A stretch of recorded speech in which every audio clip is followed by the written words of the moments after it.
Va. Vas, Joan. Ok. Bueno, sí se escucha, ¿verdad? Ok. Bueno, yo ahora sí que soy el más novatón, entonces creo que sí puede llegar a haber gente que no me conoce. Mi nombre es Joan Neufeld, como se ve ahí. Soy obviamente psicólogo, salí de la Libre también ya hace ya algunos ayeres. Y así como para meterlos un poquito, ¿cómo es que llego yo a donde estoy teóricamente y profesionalmente? Pues es precisamente esto que comentaba ahorita Luis. Pasa la licenciatura y prácticamente, pues yo no encajaba, o sea, yo no sentía, pasaban las clases y pasaban las materias y yo decía, pues no, esto del psicoanálisis no me cae. Y había cosillas como que pues yo dejaba pasar, ¿no? El psicoanálisis, pues dije, bueno, luego ya llegan en aquel momento Eli, Luis, el profe Roberto, con la cuestión humanista y órale. Pero como que algo tronaba y yo decía, no. Llegaron las clases de psicopatología y ahí es donde yo digo, no, esto no puede ser. Siempre tuve un conflicto muy marcado con la cuestión de la noción psicopatológica biomédica, en estas palabras del DSM. Ahí es donde yo trueno y digo, no, esto, o sea, yo soy el que está mal, ¿no? Yo soy el que está mal porque pues al parecer esto aquí así es y así debe ser y yo no encajo. Salgo de la carrera confundido, bastante confundido entre toda esta cuestión psicoanalítica, biomédica, humanista y todo el rollo. Y allá en aquel momento, en primero, en algún momento, pues me llegaron de hablar de un Thorndike que existió y que hacía experimentos con animales, de un Skinner que hacía cosas con palomas, de un maldito infeliz que se apellidaba Watson que traumó a un bebé, pero no más allá de eso. Pero pues yo no encontraba mi lugar profesionalmente y resultó que tuve la oportunidad de comenzar a dar clases así todo confundido. Y es en ese estudio que ya como docente en una escuela tuve la oportunidad de comenzar a estudiar las cuestiones conductuales. Hubo tres figuras principales en mi encuentro con la corriente con la que ahora me identifico y que es con la que trabajo, el doctor Emilio Rives, Marino Pérez Álvarez y Eparquio Delgado, que ahora sí les presumo, hoy es un día especial porque tuve la oportunidad de platicar con él ahorita en la mañana. Y es precisamente estas tres personas con las que son psicólogos que están vivos y que ahorita están y que son con los que yo en realidad digo, ok, algo así es como lo que yo quiero. En algún momento o el primer contacto que yo tengo con ellos es en un video que Parquio tiene en sus redes, donde precisamente hace una especie de sátira, algo así, del modelo biomédico, del DSM. Y resultó que yo concordaba con ello. Y yo decía, es que yo sé que eso no es así, pero yo no sé por qué. Yo no sé por qué, yo no lo sé explicar. Yo tenía 22 años, nadie me lo explicó. Decía, yo sé que no estoy de acuerdo, pero no sé por qué. Y sale Parquio y en modo de sátira me engancho y luego me pongo a ver conferencias del doctor Marino Pérez Álvarez que hablaba del TDA, hablaba de ciertos constructos biomédicos y que se lo comían vivo porque, bueno, el doctor Marino ponía como títulos muy amarillitos de decir, el TDA no existe, ¿no? Y parecía así, todo el mundo le veía un conito de aluminio así bien conspiranoico y no iba por ahí la onda. Sí, no era que no existiera, sino la crítica era hacia el constructo de cómo se definía el TDA. Y decía, es que no es una enfermedad ni que esté en la mente, ni que esté en el niño, ni que esté en ningún lugar. El TDA es un problema social, es un problema contextual, es un problema contingencial. Y digo, qué chido, eso sí me da sentido. O sea, quiere decir que las contingencias del niño, más allá, ojo, más allá de que cierta afectación sí pudiera haber a nivel neurológico, eh, el doctor Marino ya había demostrado que aún con esos cambios neurológicos que sí pudieran llegar a tener niños autistas, niños con TDA, era a final de cuentas el cambio contextual el que generaba un cambio psicológico. Y dije, eso está bien padre. Pero como que la gente veía el título y decía, no sé, yo me acuerdo mucho de los comentarios, era la gente, sí, como tú no tienes un hijo con TDA y se lo comían vivo, pero escuchabas la plática y era, o sea, eso está bien padre. Y ahí es donde yo me empiezo a enganchar y empiezo a leer y empiezo a leer y empiezo a leer. Ahí voy a llegar al punto. Y entre videitos de YouTube también y todo eso, me topo con la plática que me dio ahora sí el anclaje teórico y epistemológico hacia donde yo me encontré con la psicología conductual. Es un video que está en YouTube del doctor Emilio Rives, que se llama La psicología aristotélica. No sé quién haya tenido la oportunidad de verlo, y era una plática que decía, qué padre está eso, ¿sí? ¿Por qué? Y aquí es donde ya me encuentro. Los conductistas no nos salimos del debate de lo que es la mente, ¿sí? O de esta ontología psicológica, de dónde viene el estudio de la psicología. Pero desde 1913 que Watson saca el postulado de la psicología tal y como la ven conductista, Watson lo pone claramente ahí. ¿Y por qué la mente? ¿Por qué lo ponemos como un intermediario? ¿Por qué la mente tiene que ir siempre como intermediaria del fenómeno psicológico? Lo plantea en su libro como, ¿y si no la salteamos? Y de hecho lo pone en cierta forma, y lo pone en el libro como, nadie ha visto la mente, nadie la puede medir, pero aún el que ahorita, en aquel momento, en 1913, se atreva a cuestionar sobre la existencia de la mente, es tratado como un hereje. Y así me sentía yo, ¿no? En aquel momento yo me agarraba con el colegio de psicólogos y decía la mente, y yo me agarraba, pero yo decía, pero yo no sé por qué, yo no lo sabía explicar, y es donde yo me empiezo a enganchar, ¿sí?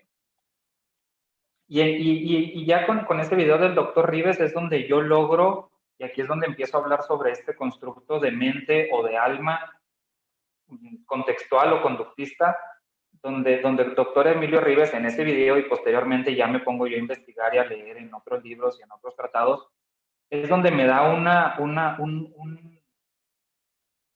un objeto de estudio que profesionalmente yo sabía que sí me podía servir, que profesionalmente yo me sentía tranquilo de poderle transmitir a mis alumnos, y consistía en lo siguiente. Siempre concebimos la mente hasta en el lenguaje que nosotros usamos como algo externo, como algo aparte, como algo sustancial, como algo que está en nosotros y que nos hace actuar o no actuar. Y usamos frases como no tengo ganas, como si las ganas estuvieran en una parte, en algo aparte, y si las tengo o no las tengo, me voy a mover, ¿sí? O le falta mentalidad, o no tiene mentalidad, o tiene un trastorno mental, por lo tanto se comporta así, como si el trastorno fuera algo aparte que tú puedes tener o no tener, y que si lo tienes, pues te vas a comportar de otra manera, y si no lo tienes, no te vas a comportar de esa manera. Entonces, a mí no me llenaba, decía yo, es que ¿por qué es algo aparte? ¿Sí? Y yo me acuerdo que desde aquel entonces, y todavía ahorita me burlo, ¿no? De cuando hablan de salud mental, porque ponen, para tener una mejor salud mental, hace ejercicio, come bien, duerme bien. Digo, perdóname, ay, güey, pero esas son conductas. O sea, siempre que hablamos de lo mental, hablamos de conductas. Entonces, pues, ¿para qué tanto brinco si vamos a caer donde mismo? Entonces, resulta que cuando nos vamos a Aristóteles, Aristóteles tenía una noción que a mí me convenció sobre lo mental o sobre el objeto de estudio de la psicología, y que el doctor Rives le llama el primer conductista, Aristóteles, porque él decía, en lugar de hablar de la mente como algo externo, como algo que podemos ubicar en el cuerpo, pero no en el cuerpo, sino que actúa sobre el cuerpo, que ya desde ahí ya nos hicimos medio bolas. Decía Aristóteles en un libro que se llama Tratados del Alma, que no me voy a poner filosófico porque aquí el profe Limas, creo que ahí sí ya no quiero ser intrusivo, pero que en los Tratados del Alma Aristóteles hablaba del alma como potencia, del alma como expresión del cuerpo, no como algo aparte, no como algo que, como el alma me hace actuar, no. En tanto el cuerpo actúa, en cuanto el cuerpo expresa, ese es el alma. Y todo ser vivo, según Aristóteles, tenía un alma a un cierto nivel, ya sea apetitivo, sensitivo o racional. Ya ese será un tema, ya casi una ponencia completa. Pero entonces ya ahí hablábamos de que en tanto el cuerpo exista o tenga vida, su expresión, ese es el alma, vaya, ya después le podemos llamar mente, pero ese es el alma, la expresión del cuerpo.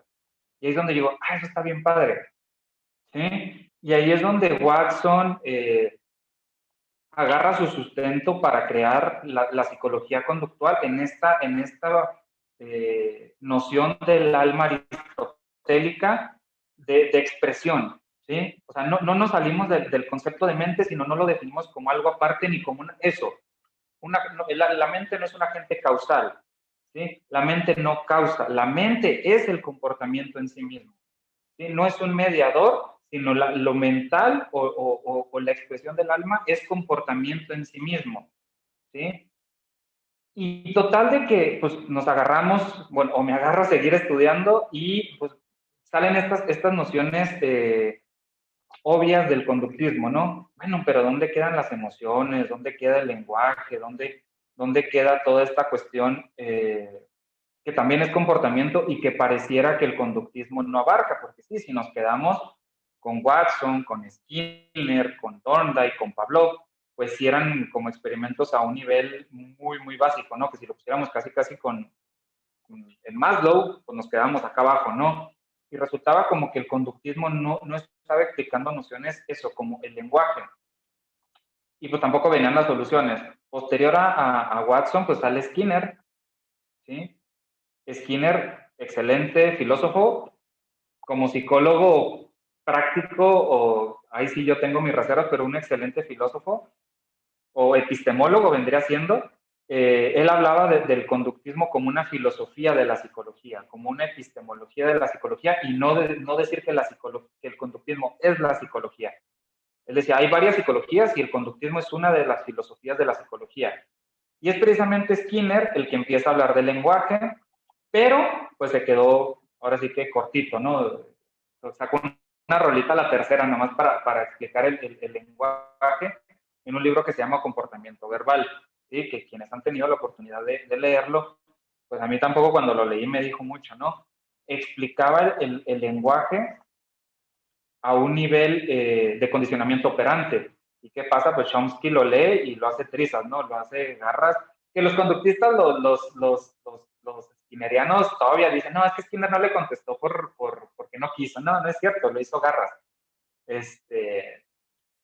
Entonces, ahí se queda hasta ese momento la explicación del lenguaje desde la cuestión conductual.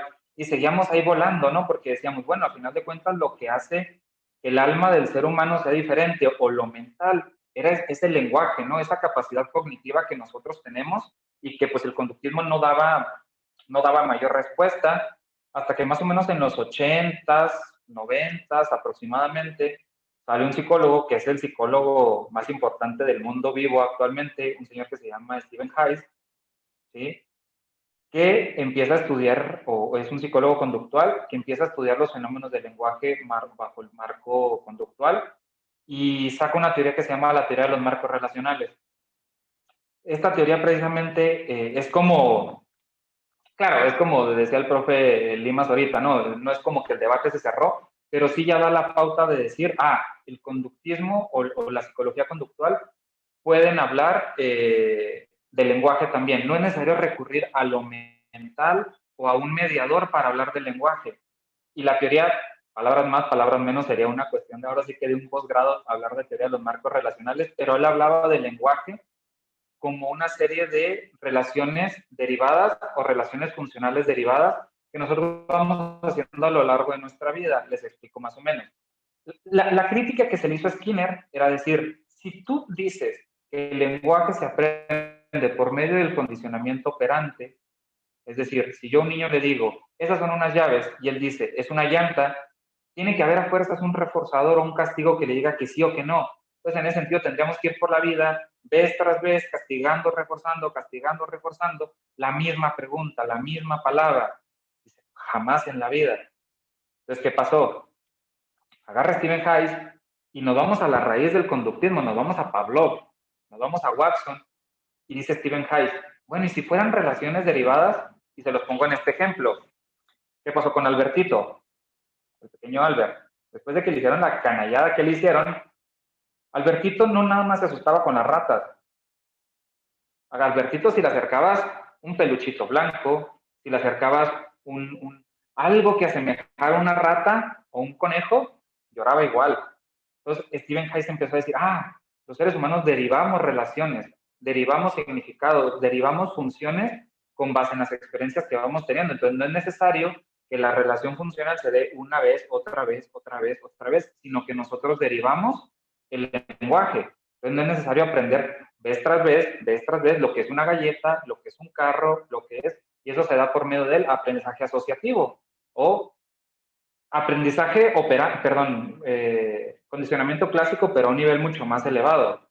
Y que obviamente los únicos que tenemos la capacidad de llevarlo a ese nivel somos los seres humanos, debido a nuestras particularidades de adaptación genética, biológica, nada más nosotros lo podemos hacer. Claro, si nos vamos a Skinner, Skinner también hizo experimentos donde las palomas podían diferenciar, ahora sí que entre comillas, asociar un color con una palabra y se les daba un reforzador. Por ejemplo, la palabra amarillo con el color amarillo, ¿por qué? Porque se les iba a dar un reforzador, pero ahí es donde falseaba Skinner, donde no podíamos decir que la paloma sabía lo que significaba. ¿Por qué? Porque cada vez la paloma lo tenía que volver a aprender por separado. Entonces, Stephen Hayes viene y pone esta teoría de los marcos relacionales donde ya nos dice, no, los seres humanos podemos experimentar este aprendizaje asociativo y derivar los significados del lenguaje y ampliarlos a lo largo de nuestra vida, a lo largo del... Y decía, ¿cómo aprenden el lenguaje los bebés? No es por medio de condicionamiento operante, es por medio... De hecho, la forma menos eficiente de aprender el lenguaje es como nos lo enseñan en la escuela, ¿no? De, ¿may I go to the bathroom? Y no, dilo bien. No, no lo aprendemos así, lo aprendemos de manera asociativa, ¿sí? Y decía Stephen Hayes, esa es la manera. Entonces, ya desde ahí ya podemos decir que esta alma, esta concepción contextual, conductual de la mente o del alma, bajo el paradigma conductual, ya no necesitaba ese intermediario, ya no había una caja negra adentro, ya no. Ahora sí que dicen muchos, se desmitificó o el fantasma en la máquina, ¿no? Que del que habla Ray. Ya no era necesario recurrir a... Ay, aquí le moví. Bueno, recurrir al fantasma, a la máquina, para explicar el único tipo de conducta que nos faltaba por explicar, que era el lenguaje, que era que los seres humanos sí tenemos a un cierto nivel, que el resto de los animales no tienen. Entonces, de ahí partimos para decir pues que no, ahora sí que para un contextual no es necesario hablar de la mente. ¿Por qué? Porque no nos lo preguntamos. No nos preguntamos la cuestión mental, pero lo cual no quiere decir que no tengamos un significado de alma o de mente, pero no desciende de donde descienden, por ejemplo, el resto de las nociones de mente de los otros paradigmas psicológicos, que más bien descenderían a las que igual es una cuestión más filosófica que psicológica, de una cuestión cartesiana, platónica, de la mente como un ente aparte que controla el cuerpo, sino de la mente o el alma como una expresión del cuerpo. Entonces ya desde ahí los conductuales pues partimos de que no nos hacemos esa pregunta. No nos preguntamos dónde está la mente, porque para nosotros la mente no es una cosa aparte de la expresión en sí misma del cuerpo. Y de hecho me habían toda esta explicación del lenguaje, porque precisamente es como el negrito en el arroz que siempre hubo del conductismo. No, bueno, pero ¿cómo explicas las emociones? ¿Cómo explicas esta cuestión humana y espiritual? Así, por medio de relaciones derivadas que vamos aprendiendo y asociando a lo largo de nuestra vida y que son totalmente involuntarias y asociativas, ¿no? Igual, eso es un punto importante que ahorita ya lo tocó también Luis, y no sé cómo voy de tiempo, pero bueno, me lo trato de explicar rápido. Decimos, ¿dónde queda la emoción? ¿O dónde queda el lenguaje? ¿O dónde queda lo espiritual? Partimos otra vez de esta noción de voluntad, de esta noción de libre albedrío, de esta noción de esta resistencia que tenemos los seres humanos de vernos como un ente diferente, de vernos como un igual al resto de los seres vivos, ¿no? Es que a fuerza necesitamos una explicación especial para los seres humanos, no la hay. ¿Sí? Nuestra espiritualidad, nuestras reacciones emocionales, nuestro lenguaje se da igualito que cualquier otra conducta, exactamente igual, ¿sí? En relaciones derivadas a lo largo de nuestra vida, punto. ¿Y qué pasa? Me pasó lo mismo que a Luis. Cuando yo logro entender eso en terapia, híjole, pues los pacientes se van tan contentos porque les quitas un peso de encima. Cuando tú les empiezas a decir a los pacientes, la ansiedad no es culpa tuya, ¿sí? No la vas a controlar nunca, jamás. Les quitas un peso de encima, decir, porque el lenguaje discursivo, nuestro lenguaje ordinario nos dice, tú puedes, ¿sí? Es culpa de las ganas, es culpa de tu mentalidad, es culpa, algo que está en mí. Entonces, cuando yo logro asociar esto a los problemas psicológicos que yo atiendo en la consulta, digo, está bien chido, ¿sí? ¿Por qué? Porque esa ansiedad es una relación derivada que se ha dado a lo largo de nuestra vida y que también Stephen Hayes lo explica. La ansiedad se sigue presentando ahorita, a pesar de que tú generaras esa respuesta de ansiedad hace 10 años, porque tú estás haciendo cosas ahorita que la mantienen. ¿Sí? Tú derivaste respuestas condicionadas que sostienen la ansiedad ahorita mismo y que son muchas veces cognitivas o conductuales también pueden ser. Ese es otro punto también del alma o de la mente desde el punto de vista conductual. Ya no separamos lo cognitivo de lo motor, porque esa es otra cosa, ¿no? La versión caricaturizada de lo conductual de decir, es que lo conductual es lo que se ve, ¿sí? No, eso es motricidad. La motricidad no es conducta, ¿sí? Y hay miles de experimentos, millones de experimentos donde se ha logrado condicionar cualquier respuesta fisiológica bajo los principios del condicionamiento clásico. Se ha condicionado el iris del ojo, respuestas digestivas. El doctor Marino Pérez Álvarez ha hablado mucho sobre la plasticidad cerebral por medio del condicionamiento clásico. La ansiedad condiciona los procesos digestivos, la respiración, ¿sí? Entonces, la conducta abarca muchísimo más cosas que la motricidad y todo eso surge de los principios básicos del aprendizaje que se basan en esta noción del alma y del cuerpo, incluido el pensamiento, incluido el lenguaje, incluidas las emociones.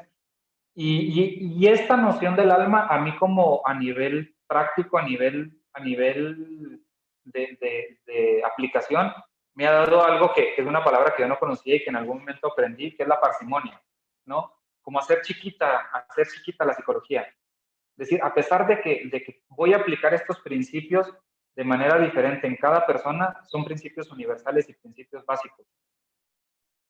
Híjole, pues me hizo la vida chiquita, o sea, decir, tengo una serie de principios del aprendizaje y de la conducta básicos que me ayudan a entender la conducta humana. No quiere decir que sea sencillo, quiere decir que yo no tengo que recurrir a cientos y miles, que era lo que le pasaba al psicoanálisis, ¿no? El psicoanálisis, cuando intentaban falsearlo, sacaba Freud un postulado donde se inventaba un concepto nuevo para decir por qué acá esto, ¿no? Acá no.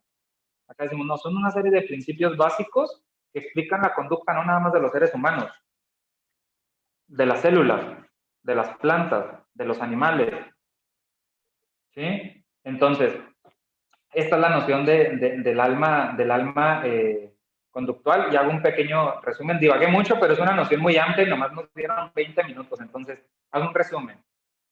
La noción del alma desde el sentido conductual es potencia y se basa en la premisa aristotélica que está en los tratados del alma, donde el alma o la mente no es algo ni aparte del cuerpo ni localizado en una parte del cuerpo, ¿no? Porque esa es otra corriente que los conductuales no compartimos, el centralizar, por ejemplo, la mente en el cerebro. Sí, es algo que no compartimos nosotros, a pesar de que tú puedas separar un elemento del organismo, por ejemplo, al decir, yo voy a estudiar la ansiedad o voy a medir el ritmo cardíaco para explicar la ansiedad, o voy a ver los procesos cerebrales cuando la persona está teniendo ansiedad, nunca vamos a decir que la ansiedad ni está en los pulmones ni la ansiedad está en el cerebro, la persona tiene ansiedad, ¿sí? Entonces, no compartimos esa noción de que la mente esté localizada ni en el cerebro ni en ninguna otra parte. La expresión es integral. Todo el organismo tiene una mente que funciona al mismo tiempo. Y luego, eso por una parte. La otra es la mente o el alma conductual explica perfectamente cuestiones de lenguaje, cuestiones de pensamientos, cuestiones de emociones, pero lo ve bajo una misma premisa de que todo eso es conducta y de que todo eso funciona bajo principios básicos del aprendizaje, no es separado. ¿Sí? A pesar que podamos ver de que hay como un triángulo donde están la motricidad, donde están las emociones y donde están los pensamientos o el lenguaje en general, interactúan, ¿sí? Nunca están separados, nunca están separados. Y respecto a eso, por ejemplo, quiero sacar una premisa de un libro de un psiquiatra que se llama Thomas Szasz, de un libro que se llama El mito de la psicoterapia, que habla precisamente de eso, ¿no? De que los psicólogos tenemos la falsa ilusión de que todo lo vamos a curar hablando, ¿no? De que todo se cura por el verbo. No, el verbo es un componente, Si centramos nada más las cuestiones en el verbo, nos estamos olvidando del 70% del comportamiento y sobre todo que es lo no voluntario, es lo asociativo, es lo que yo no puedo controlar. Entonces, esa es otra premisa. Y la otra es que obviamente no creemos en cuestiones, no que no creamos, perdón, no nos basamos en cuestiones como la voluntad, como el libre albedrío, como ninguna de estas nociones, sino que el alma está subordinada a la interacción que tenga el organismo con su medio ambiente, ¿sí? Entonces combinaríamos lo que es la predisposición biológica que pudiera tener el organismo con las variables contextuales que tenga el organismo en ese momento.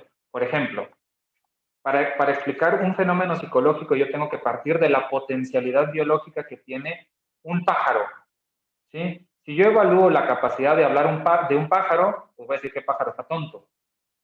O si yo evalúo la potencialidad psicológica de un ser humano de volar, pues también voy a decir que el humano está tonto. Entonces partimos del fenómeno psicológico, del potencial que pudiera llegar a tener el organismo con las variables contextuales en las que se encuentra. Que ya también, ese es otro tema bastante largo, pero es eso, es agarro un organismo completo y la expresión de ese organismo en relación a su interacción, o sea, eso que pasa en medio no es ni el organismo ni el medio ambiente, eso es muy rivesiano, ¿no? Eso es muy del doctor Rives, sino lo que pasa en medio del organismo y su medio ambiente, eso es lo psicológico. Esa expresión que se da entre el organismo y su medio ambiente, ese es el fenómeno que a nosotros nos compete estudiar a los psicólogos para un interconductual o en general para la psicología conductual. Eso es lo que nos importa, ¿sí? Si yo me quedo viendo, y esto es algo que dice el doctor Marino Pérez Álvarez, si yo veo el cerebro o lo que está pasando en el cerebro sin contextualizar lo que está pasando en ese momento, yo no estoy haciendo psicología. Probablemente esté estudiando un proceso neurológico, pero no un proceso psicológico, ¿sí? Entonces, siempre para que se dé un fenómeno psicológico desde la noción conductual, tiene que haber un organismo en interacción con su medio ambiente y lo que pasa en medio, ese es un fenómeno conductual. Y la expresión del organismo hacia su medio ambiente, esa es la expresión del alma, como la veríamos los conductuales.